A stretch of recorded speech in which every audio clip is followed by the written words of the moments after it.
आज की ये कहानी आप बीती से प्रेरित है और मैं अब एक सीरीज़ लेके आ रही हूँ जिसमें हम आप बीती की सारी कहानियों पे डिस्कशन करेंगे जो भी उनसे प्रेरित होंगी। क्योंकि जिस टाइम पे ये सीरियल आता था तो कहा जाता था ना कि ये सच्ची घटनाओं पर आधारित है। और अगर आपके पास भी कोई भी पैरानॉर्मल एक्टिविटी से रिलेटेड इन्फॉर्मेशन है जो आपकी लाइफ में हुई या आपके रिलेटिव्स में हुई या पड़ोसियों में, तो आप प्लीज़ मेरे साथ मेरे इंस्टाग्राम या फेसबुक अकाउंट पर शेयर कर सकते हैं। मैं दोनों का लिंक अपने कमेंट सेक्शन में पिन कर रही हूँ। तो ये कहानी 4 दोस्तों की है। जो 4 दोस्त ट्रैकिंग करने के लिए एक पहाड़ी वाले एरिया में जा रहे होते हैं। तो वो बड़े खुश होते हैं, गाना गाते हुए जा रहे होते हैं। जब वो वहाँ पहुँच जाते हैं तो उनमें से हमें पता चलता है कि एक लड़का बहुत ही डर रहा है, क्योंकि उसे मतलब अपने सर के बिना यहाँ अकेले ट्रैक करने में बहुत उलझन हो रही है कि मतलब हमें कुछ हो गया तो ऐसे। बट बाकी जो 3 थे वो बहुत कॉन्फिडेंट थे और उनमें से एक जो था वो बहुत ज़्यादा माहिर था इन सब चीज़ों में, क्योंकि वो इनसे काफ़ी टाइम पहले से प्रैक्टिस कर रहा था। तो अब क्या होता है, उनमें से जो ये प्रैक्टिस करने वाला होता है लड़का, वो कहता है मैं पहले जा रहा हूँ, मतलब तैयार होके वो जाने लगता है। और उतने में जो जो डरपोक लड़का होता है वो कहता है कि नहीं नहीं मत जाओ, अभी सर नहीं आए हैं और सर के बिना इतना खतरनाक रास्ता है। तो सब उसका मजाक उड़ाने लगते हैं कि भाई तू इतना डरता है, इतना डरपोक है। और जो वो मास्टर लड़का होता है जो इन सब चीज़ों में बहुत ही ज़्यादा मास्टर होता है, वो अजीत होता है उसका नाम। तो वो जब ऊपर चढ़ना शुरू करता है तो उसके पीछे से दोस्त उसकी तारीफ़ कर रहे होते हैं कि wow master, keep it up, we are following you. ऐसे तारीफ़ों वाले शब्द सुन के उसको भी बहुत खुशी होती है और वो फटाफट ऊपर चढ़ने शुरू कर रहा होता है अपना। फाइनली जब वो थोड़ा ऊपर पहुंचने ही वाला होता है तो अचानक से वो एक जगह पे रुक जाता है। उसको ऐसा देखते ही तो जो डर रहा होता है लड़का, वो बोलता है कि गिर तो नहीं जाएगा, पर उसकी ये बात किसी को नहीं अच्छी लगती तो वो उसको घूरने लगते हैं। फिर क्या होता है कि वो अचानक से ना उस लड़के का पैर स्लिप करता है और हम देखते हैं कि वो लड़का यूं ही नहीं स्लिप किया था, उसको एक सांप दिखा था जो कि गोल्डन कलर का मोटा मोटा सांप था।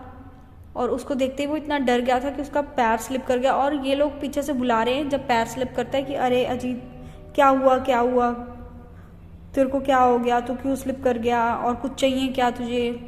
ऐसी बातें सुनते हुए अजीत को तो जैसे कुछ सुन ही नहीं रहा था, क्योंकि वो सांप को देख के इतना सदमे में चला गया था। अब पैर स्लिप करने के बाद वो वापस ऊपर चढ़ने की कोशिश करता है। जैसे ही वो ऊपर चढ़ के दोबारा आता है तो सांप अभी भी वहीं बैठा हुआ था। उस सांप को देख के फिर से वो बहुत डर जाता है, पर इस बार क्या होता है, सांप बिल्कुल मौका नहीं छोड़ता और उसके माथे पर डस लेता है बीचों बीच। और ऐसा होते ही वो तेजी से नीचे की तरफ गिर जाता है। और ये तो शुक्र था कि वहाँ नदी बह रही थी, वो नदी के ऊपर ऐसे गिरता है। और ये तीनों दोस्त उसे उठाकर जल्दी जल्दी गाड़ी में डाल के लेके जा रहे होते हैं। रास्ते में उसके मुंह से झाग निकल रहा होता है, वो बेहोश हो रहा होता है। तो दोस्त कहते हैं कि उठ उठ, सोना नहीं है, क्योंकि कहते हैं ना अगर हम सो लें तो सांप का जहर हमारे अंदर चढ़ जाता है। तो इसी को कम करने के लिए वो उसको उठा रहे थे कि जगता रहेगा तो इसे बचाने के चांस बढ़ेंगे। बट क्योंकि पहाड़ी वाला एरिया था तो वहाँ से उन्हें हॉस्पिटल पहुँचने में थोड़ा टाइम लग गया और इस बीच उसकी डेथ हो गई। और सांप भी बहुत जहरीला था। तो अब डॉक्टर के पास जब वो गए तो डॉक्टर ने ये बोला कि आप जो बता रहे हैं हम मान तो लेंगे, बट पोस्टमार्टम करना ज़रूरी है, क्योंकि पोस्टमार्टम नहीं करेंगे तो हमारे रूल्स ख़राब होंगे। तो हम करते हैं और अपने सर को बुला लीजिए जो भी आपके साथ थे। और अगर आप, तो ये इधर से कहते हैं कि सर थे नहीं और हम बिना सर के ही अपना ट्रैकिंग करने के लिए गए थे। तो पुलिस वाले बोलते हैं कि भाई साहब ये ऐसा काम तुम बिना किसी सीनियर एक्सपर्ट्स के ऐसे कर रहे हो। तो वो कहते हैं नहीं नहीं, जो ये जो हमारे साथ लड़का था ना, ये बहुत मतलब माहिर था इन कामों में। फिर भी पुलिस वाले उनको डांटते हैं और पोस्टमार्टम होता है। और अगले दिन जब सर उनके आते हैं तो जो पुलिस होती है वो बोलते हैं कि हाँ भाई साहब ये ना इसी वजह से मरा है, बट ये आपकी गलती है कि आपके जो ये स्टूडेंट्स हैं आपके बिना ट्रैक करने गए और आपकी जिम्मेदारी बनती है।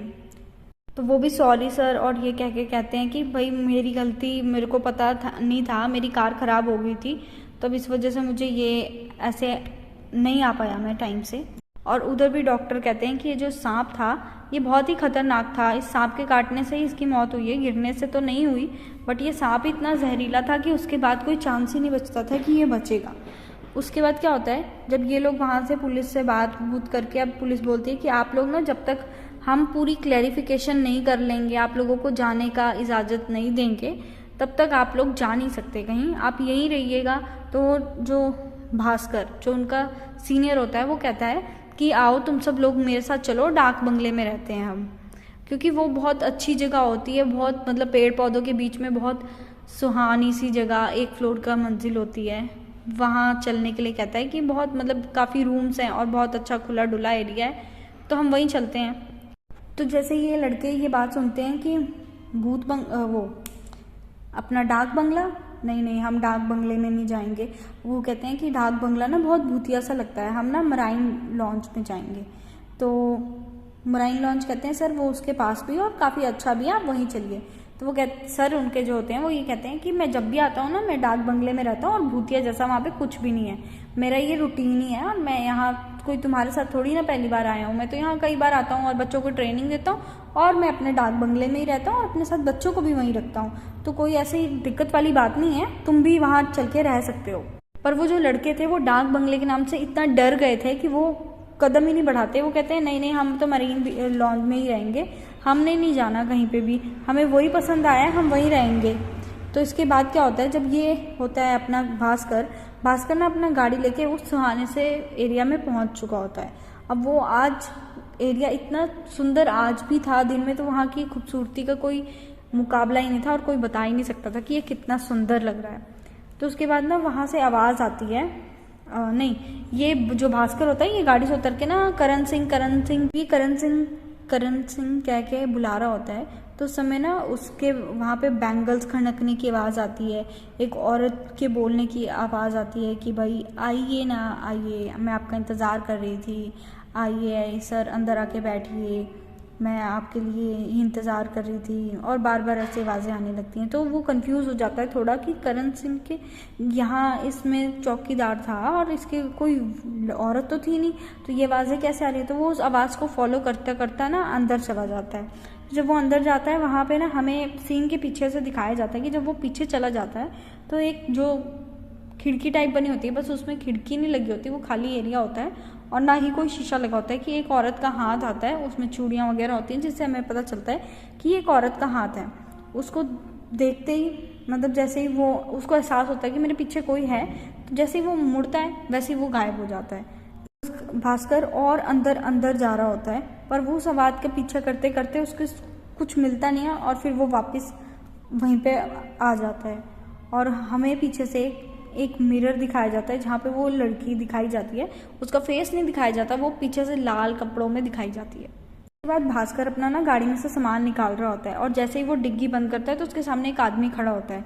तो आदमी आपको वो पूछता है कि तुम करण सिंह तो नहीं हो।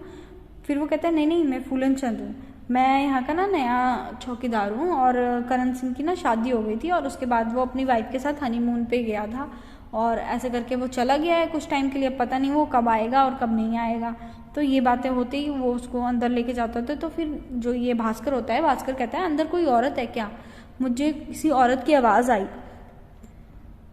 तो फूलन चंद इस पे कहता है कि नहीं नहीं ऐसा कुछ नहीं है, कोई औरत नहीं है अंदर, अंदर तो कोई औरत है ही नहीं और वॉचमैन है, मैं हूँ और करण सिंह की जो शादी हुई थी वो चला गया, अब यहाँ तो कोई है ही नहीं, और आओ आओ अंदर आओ और यहाँ पे ऐसा कुछ नहीं है, आओ।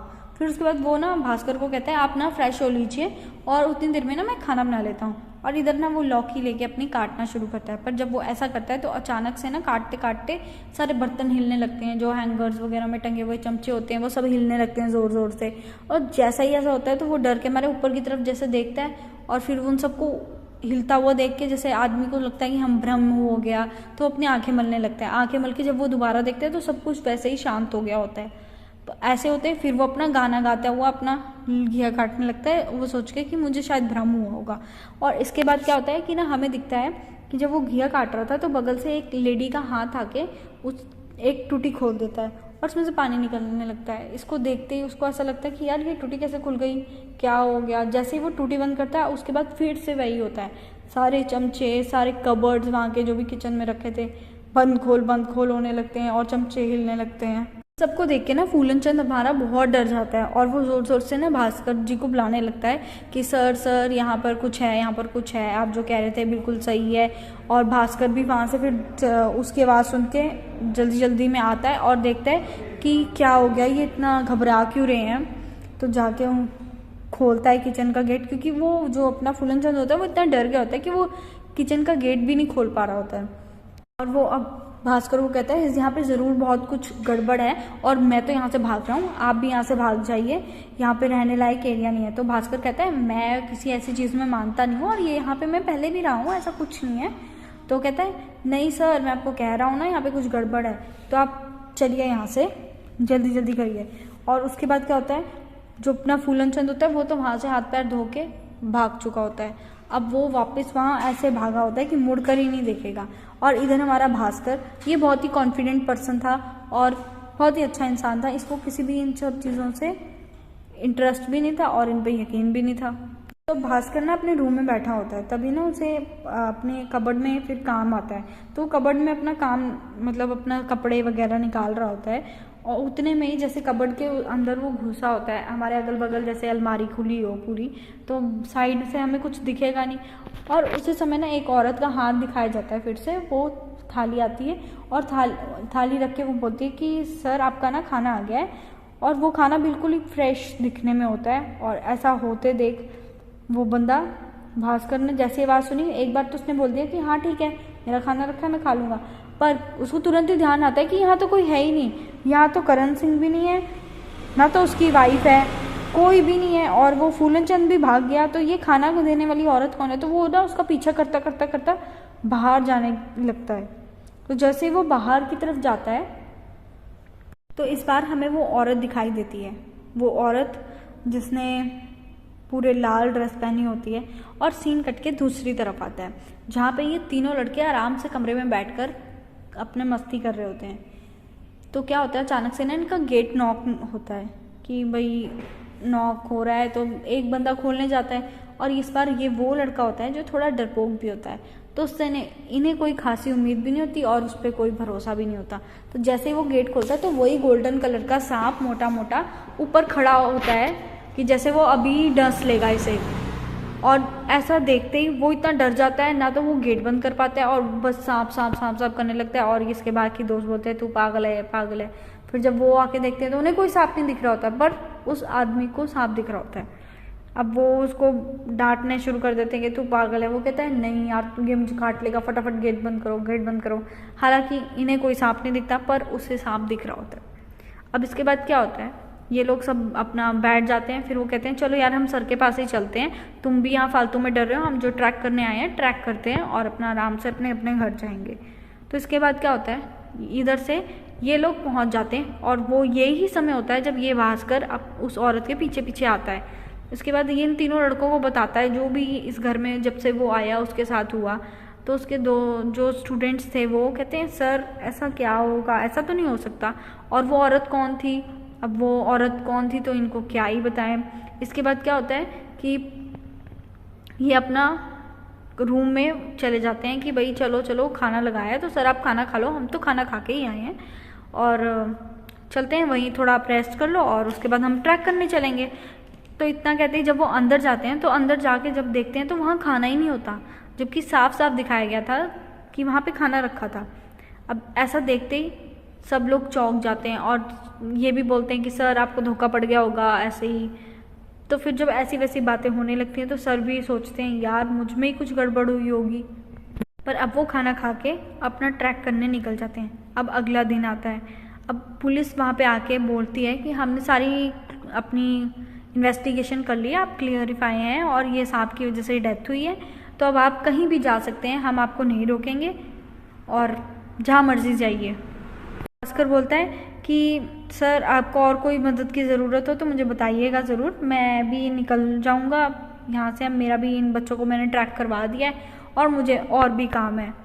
तो इसके बाद क्या होता है, जो पुलिस वाला होता है कि बोलता है कि सर आपको मेरे को ना एक लाश मिली है, मेरे को वहाँ जाना है तो मैं वहीं जा रहा हूँ अब, और तो मुझे आपकी कोई ज़रूरत नहीं, ऐसी मदद की कोई ज़रूरत नहीं है। तो इधर से भास्कर कहता है मैं आपको चाय तो पिलाना चाहता था पर क्या करूँ, मेरे घर में कोई सर्वेंट नहीं है, ये फूलन चंद था और ये करण सिंह था, दोनों ही गायब हैं, तो सॉरी सर। तो वो कहते हैं कोई बात नहीं, मुझे तो अभी जल्दी भी है और उस औरत की लाश को भी, उसकी भी बारे में जांच करनी है, तो बहुत काम है मेरे पास। फिर क्या होता है, उसी रात बहुत ज़्यादा मौसम ख़राब होता है, बिजली चमकने लगती है, भास्कर भी करवट ले रहा होता है, उसको नींद नहीं आ रही होती। तभी उस समय एक औरत की आवाज़ आने शुरू हो जाती है। जो कहती है मुझे बचा लीजिए, मुझे बचा लीजिए और मेरी मदद कीजिए, ऐसा करके आती है। तो फिर भास्कर ना अपने रूम से चल के बाहर की तरफ आता है, तो उसे परछाई में एक जगह एक ग्लास की परछाई बन रही होती है, उसमें उसको दिखाई देता है कि एक औरत को एक आदमी मार रहा है। इस चीज़ से वो इतना टेंस्ड हो जाता है कि वो इधर उधर घूमने लगता है, ढूंढने लगता है, और वही सांप फिर से अपने उन शिकार 3 लड़कों के पास पहुंचता है। तो उसका मूड ठीक करने के लिए सब सोचते हैं कि अगली सुबह वो अपने सर के पास जाएंगे, और सब सो जाते हैं। तो फ्रेंड्स, अब हम इस स्टोरी को यहीं पॉज देंगे और आप इसके नेक्स्ट पार्ट का वेट करिएगा विद दिस क्वेश्चंस। आपको इन क्वेश्चंस के बारे में सोचना होगा कि ऐसा क्यों हुआ, क्या रिलेशन था उस औरत का मार खाने से, सांप के इन लड़कों को भूत की तरह परेशान करने से, मतलब क्या सांप क्यों इन 4 लड़कों को काट रहा था, और उधर एक औरत को मारने में एक लड़का औरत को मार रहा था, और अगर औरत से ही लिंक था तो ये गोल्डन सांप कहाँ से बीच में आया, और फूलन चंद इतना ज़्यादा क्यों डर गया जबकि भास्कर इतना कॉन्फिडेंट था। इन सब सवालों का जवाब देने के लिए हम मिलेंगे नेक्स्ट पार्ट में। तब तक के लिए stay tuned and like share and subscribe.